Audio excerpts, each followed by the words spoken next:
Finally, VGR has come back to podcast. I am your host, Double A Ron, along with my cousin Steven. What up, Steve? Not much, man. Not much. Great to be back. It's good to be back, man. I feel like we've been gone for like a year, bro. How long has this been? Couple months. More than that, trust me. But we got a lot to get into.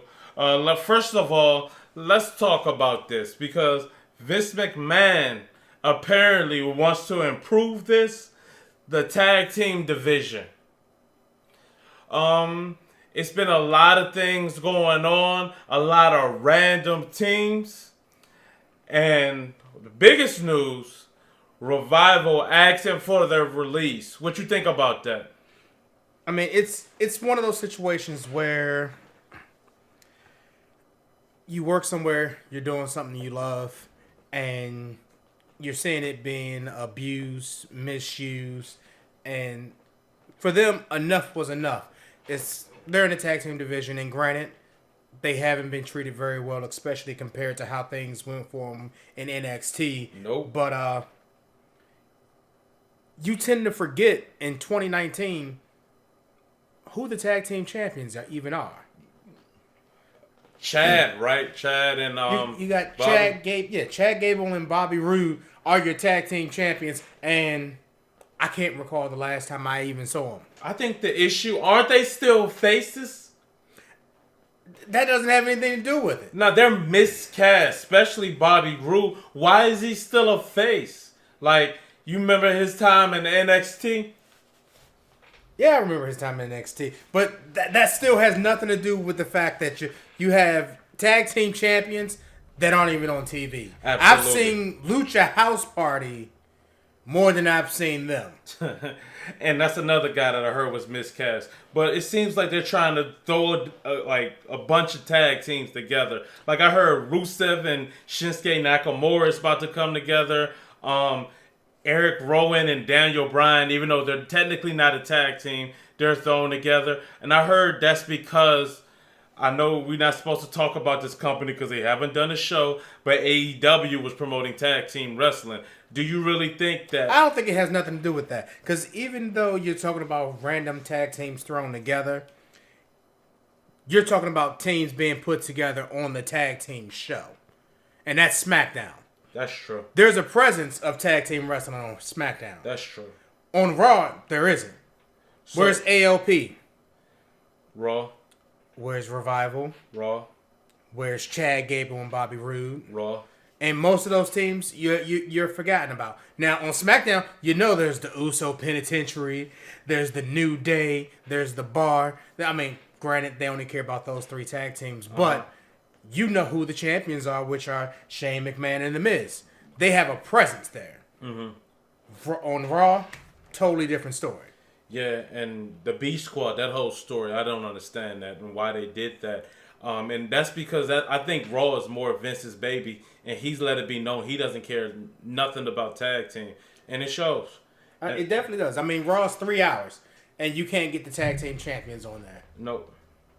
The women's division is doing pretty well. Women's division is doing well on both shows. Hell, you got Becky Lynch on Raw and SmackDown. Yeah, but so do you think, let's say, tag team wrestling benefits another company to the point where it gets mainstream, would that then change Vince's mind on taking tag team wrestling more serious? I don't think so. The issue that tag team wrestling seems to have, and Eric Bischoff said it best when he was talking about why they split up the Hollywood Blondes with Steve Austin and Daniel Bryan. Mm-hmm. Pretty much, you get a tag team match, you're taking 4 guys, throwing them in a match. You're giving that match the same amount of time that you're giving 2 single stars in a one-on-one match, but at double the cost. And I think that's the issue that Vince McMahon has for tag team wrestling, especially since outside of SmackDown, they're not pushing it towards the front. So it's an expensive match that he doesn't care about. Well, it seems like it's an expensive match that they can't afford. And tag team has always been a foundation on creating single stars and letting guys grow and improve and things that they're not ready for. Bret Hart was not ready to be a single star. He actually was horrible as a single star as far as the entertainment aspect of WWE. He tells the story, the first time I did a promo, I was so scared of the camera, my eyes were going back and forth like this. I was terrified to even look in front of the camera. So they gave me glasses, and he allowed his tag team partner to carry the promos early on. But it's a lot of guys that are like that now who have potential, but they need that person to guide them, to uplift them, to make them get better individually. I mean, look at the Shield. That's a prime example. The difference is, though, is now when they have these guys that aren't ready, you send them to NXT. Look at Drew McIntyre, for instance. He came back, despite the fact that he had already been with the company. Mm-hmm. He was still an unknown for them in his current version. So what did they do? They stuck him in NXT for a few months and let that play out. Yeah, well, I mean, I'm sure I see how NXT could change it, but like if we could go back to Bret Hart, he already wrestled in other wrestling promotions. He wrestled in other promotions, but Stampede Wrestling did not have the exposure that WWE had, or should I say WWF at the time. But what has the exposure that WWE has right now? It's one of those things where when you wrestle for smaller companies and when you talk to the indie wrestlers when they step into NXT or come to the WWE, it's a totally different monster. When you're wrestling a match at a random indie show, there are no cameras. You don't have to worry about, okay, I need to face this side of the arena so the camera can catch it or anything like that.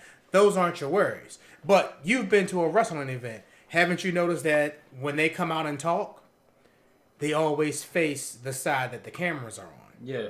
So there are different things you have to worry about when you go big time. Or even during your match. The camera isn't always on that hard side. You got the cameraman walking around the ring, and you got to position your moves in a certain spot, facing a certain way, so that they can get the shots for the taping. Okay, well, since we're talking about tag teams, I'm hearing other rumors, whispers is what I call them. Usos is not ready to re-sign. They're saying that they're not sure if they want to re-sign. What effect do you think that would have on the tag team division, seeing that they've been one of the hottest tag teams for almost a decade now? Nothing. And that's the issue that most tag team wrestlers will have. Unfortunately for them, they've been in a tag team as far as WWE is concerned for entirely too long. Typically, most tag teams would have split. Yeah. But I think they do understand that for their career, I don't think they were meant to be single stars, potentially. Or at least, maybe if they had gone somewhere else, they could have been single stars. Or if it was something that could differentiate. I still can't tell the difference sometimes. I don't think that's a big issue. I think they probably needed to go somewhere else or be separated. I mean, the team that they're modeled after, which are the Briscoe brothers. I still disagree with that, but go ahead. But in Ring of Honor, they had their time they were together. They split up. Jay Briscoe was able to become Ring of Honor World Champion. I think Mark Briscoe became television champion. But they had that separation. But in the end, they still come back together as a tag team in the end. And I think it's the same thing for the Usos where they're a tag team for life, like the Road Warriors. I think what the issue is, I don't know why they did it this way. It was a time where one of the brothers got hurt. And the more curious, which one is the one that dates Naomi? You don't know? Okay, I'm going to say Jimmy. He has the more charisma out of the two. He was healthy. His brother was hurt for like 7 months. And that could have been a time they could have tried something with him as a single star. But they said, nah, we'll just keep him on commentary. I think that was a bad move. They wanted to keep him as a tag team. I mean, typically when someone's in a tag team and one partner goes down, the team goes down. That's why when the revival, they kept disappearing off of television because one or the other kept getting hurt. You saw the same thing with Rowan and Harper. One got hurt, so the team disappeared. Unfortunately, before the other got healed, then the other got hurt, which kept them off of TV a lot longer. Okay, but they still allow certain people to like go in their own route while they're in the like Jeff Hardy won a singles belt while he was still in the tag team. The difference is they saw something different in him. With the Hardy Boys, Jeff was the most popular one. And he went on he was lucky enough that they saw something in him that he could go and win the singles titles and everything else. Rowan and Harper, are they really going to do anything else with them outside of a tag team division? Very doubtful. Same thing with the Usos. Unfortunately, it seems like they have no interest in them ever being a single star because they've had the opportunity to do so. And I know that. I'm just saying that's a mistake. And Luke Harper is definitely a mistake. He's one of the most skilled wrestlers in that entire company. And now I got to disagree with that. He's one of the best. He did have a great singles run, but I wouldn't put him down as one of the best. Top 10? Not even. I mean, if you exclude NXT, I would say he's top 10. Still not even. All right, name me 10 and then we can move on. No, you name me 10. You stuck him in the top 10, so let me see where you put him. Okay, I would say AJ Styles, Finn Balor, Daniel Bryan, Seth Rollins, Cesaro, trying to think of all the guys at the top tag teams. Not the Usos. Roman Reigns. I wouldn't get Brock Lesnar over him, not no more.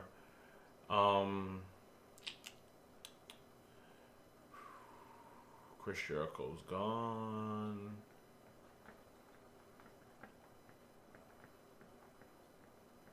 Who's the IC champion right now?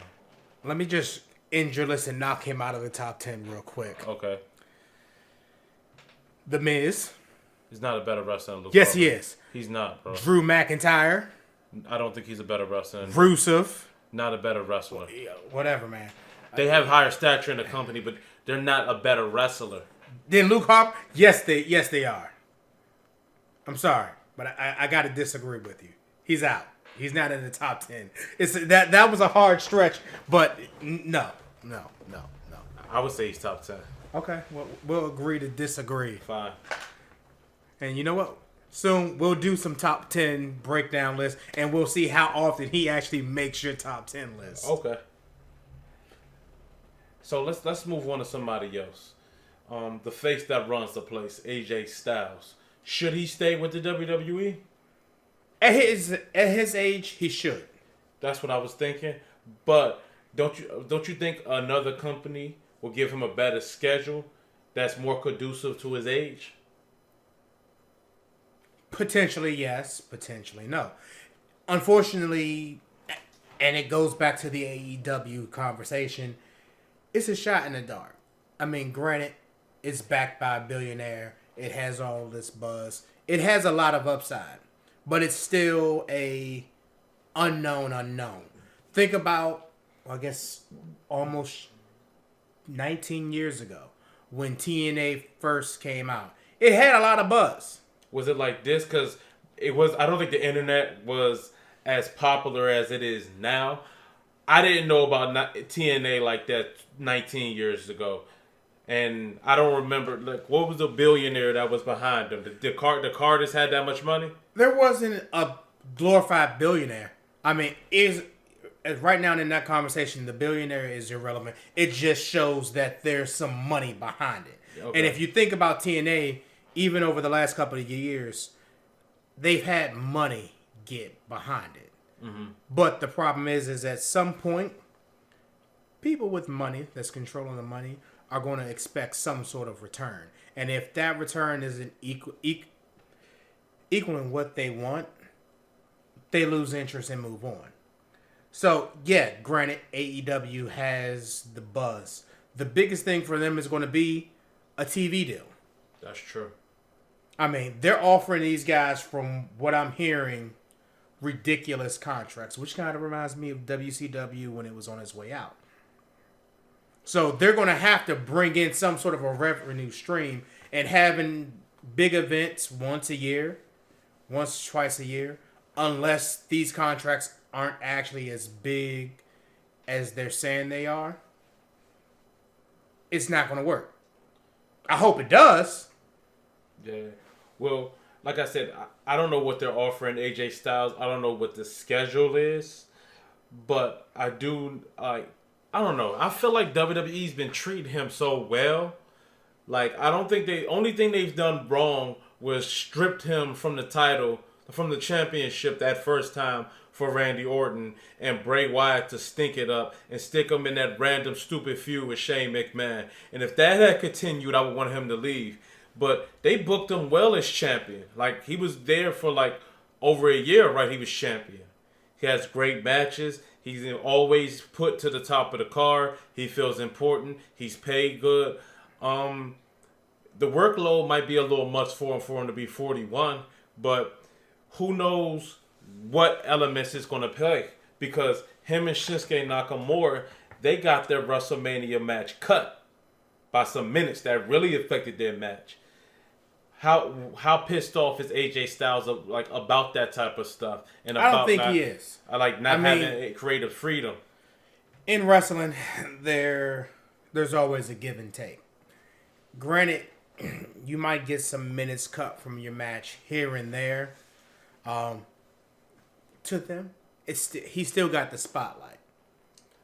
Not to the extent of his talent, though, Steven. I've never heard Shawn Michaels getting his match cut at WrestleMania. Not one. That's because typically Shawn Michaels was the problem causer. What typically happens is, and you saw it recently in TNA, where Austin Aries was champion, and it may have been when Austin Aries dropped the title to John Morrison. A match earlier in the card ran longer than it should have, which resulted in them having to cut minutes from the main event match.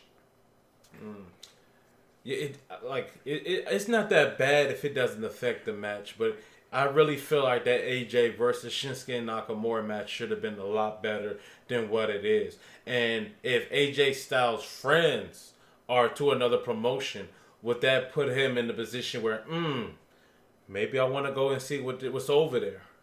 So, who knows? But I think they're not going to let AJ Styles go. I mean, if they're going to do 12 hours of negotiating with the Young Bucks, as much as they don't care about tag team wrestling, it was just, we will do anything to sign you because we don't want you to go to that other promotion, because we want to do anything from helping this promotion get over. And I know y'all are involved in that. We'll give you anything, like this money. If you're not pushed the way you want to be pushed, we'll release you. We got big plans. Please don't go to AEW. 12 hours. Half of a day negotiating. And they still went to WWE. Kenny Omega, same thing. Giving him lump sum amount of money. So much money. I heard he's not jumping to the WWE contract. No, he actually just signed with AEW. But AEW's, we're going to actually have to talk about them another time. We're out of time. Thank you for joining us on the latest edition of VGR Lockdown. We'll catch you next time.